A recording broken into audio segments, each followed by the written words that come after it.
Yang pertama dan utama yang harus difahami bahwasanya tujuan daripada tasyakuran, apakah tasyakuran pernikahan, walimah pernikahan, atau haji atau yang lainnya, itu tujuannya adalah dalam irama mensyukuri nikmat, agar nikmat itu ditambah oleh Allah dan mendapat ridha Allah.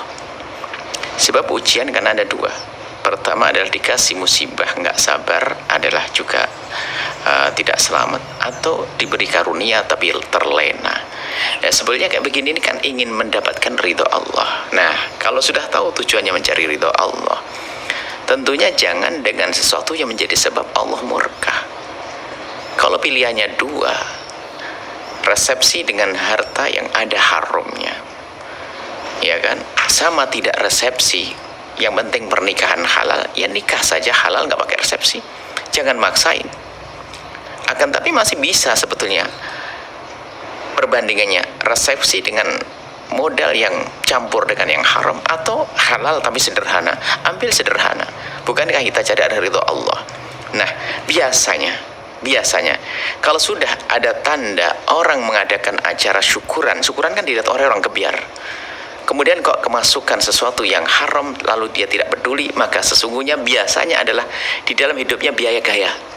Untuk dipandang orang bahwasanya dia adalah orang yang cukup layak, meriah yang dipaksakan. Sehingga kalau itu pengantin hasil ngutang, apalagi ngutang riba, maka pernikahan itu adalah ya kebiar sesaat.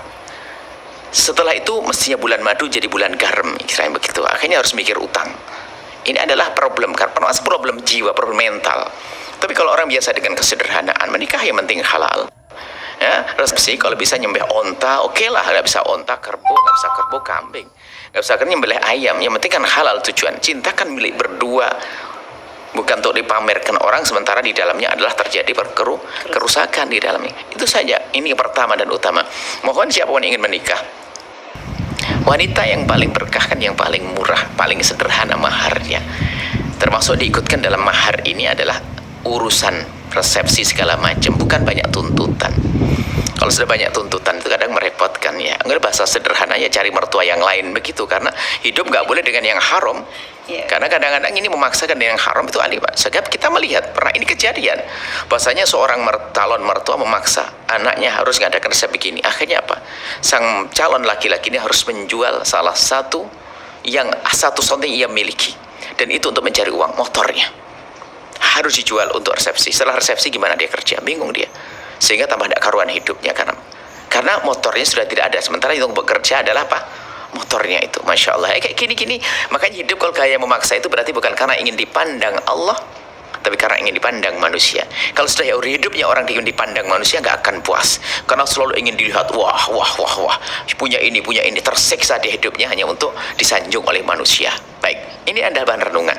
Kemudian bagaimana menyikapi kita kalau ternyata ada satu orang hartanya dari misalnya kayak tadi pinjam dari konvensional. Tentunya konvensional adalah harus kembalikan dengan cara tambahan, ada ribanya. Maka sesungguhnya kalau bertobat dari riba itu kan cukup mengembalikan pokoknya saja, tambahannya tidak. Itu cukup dianggap sebagai cukup riba. Artinya di dalam peminjaman semacam itu ada halalnya, ada haramnya. Artinya telah bercampur antara halal dan haram. Halalnya adalah pinjaman 1 juta dikembalikan 1 juta. Haramnya adalah kemudian karena ini sudah digabungkan menjadi rusak semua, sehingga ulama mengatakan hal-hal semacam ini adalah kayak dipukul rata, salah semuanya. Karena apa? Karena satu paket. Nah, tapi pada kenyataannya sesungguhnya kalau kembali kepada cara tobatnya orang yang minjam riba, kalau minjam riba 1 juta harus kembali 1.200.000. Tobatnya adalah apa? Yang meminjamkan uang, tobatnya adalah mengambil pokoknya saja. Mengambil pokoknya saja. Jadi bukan mengambil tambahannya. Nah, berarti dalam hal ini dosanya seorang yang meminjam ini dengan riba ini adalah dosanya bermacam-macam, diantaranya menolong orang di dalam memakan riba, kan begitu ya. Kemudian juga ya kekurangan ajaran kepada Allah, sesuatu yang dilarang kok masih dilanggar.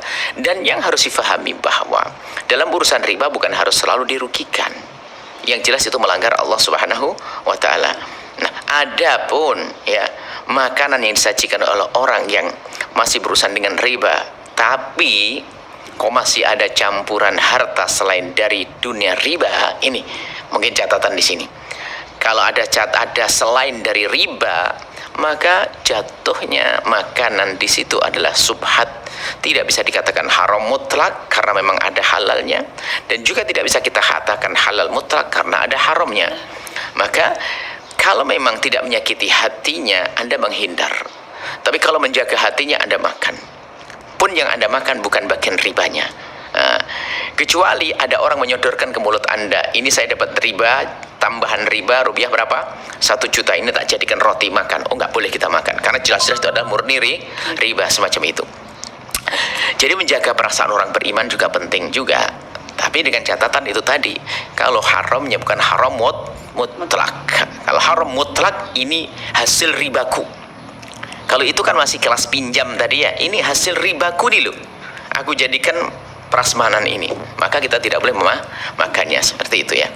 Dan untuk menyelesaikan ini sederhana, kembali kepada yang kami sampaikan pertama, biasakan dengan kesederhanaan. Kalau Allah memberikan kepada Anda kecukupan, alhamdulillah. Kalau ternyata belum, karena biasa dengan sederhana, maka dia tidak akan pusing, tidak akan capek. Allah alam bisawab. Baik ya, tapi terus bagaimana cara-cara? Pada waktunya, kalau saya pada waktunya Anda ngajak perang, beliau akan bertanya, mana kau nak ngasih duit? Itu. Nah, saya tidak dalam keadaan selain itu. Jauh-jauh hari, itulah. Mungkin atau kita memberikan contoh, bah sebetulnya kita ini kan perlu uang, tapi ada minjami dari dunia konvensional, bah.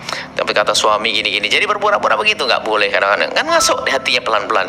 Jadi kadang-kadang kita ini melarang itu kalau sudah pada waktunya, ya perang kan, dia sudah nyewa ini, sudah ini dan sebagainya, sudah terlanjur pesan yang mahal-mahal.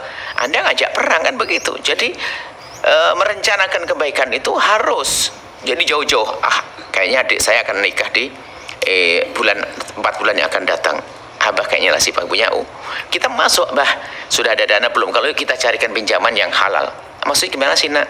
Ya jangan sampai konvensional dong, bah, nanti gak berkah dong. Jauh-jauh.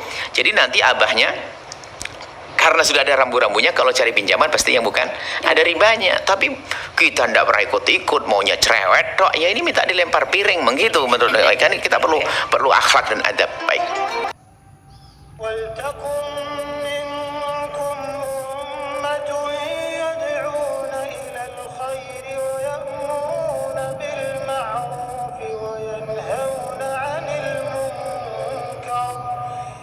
وأولئك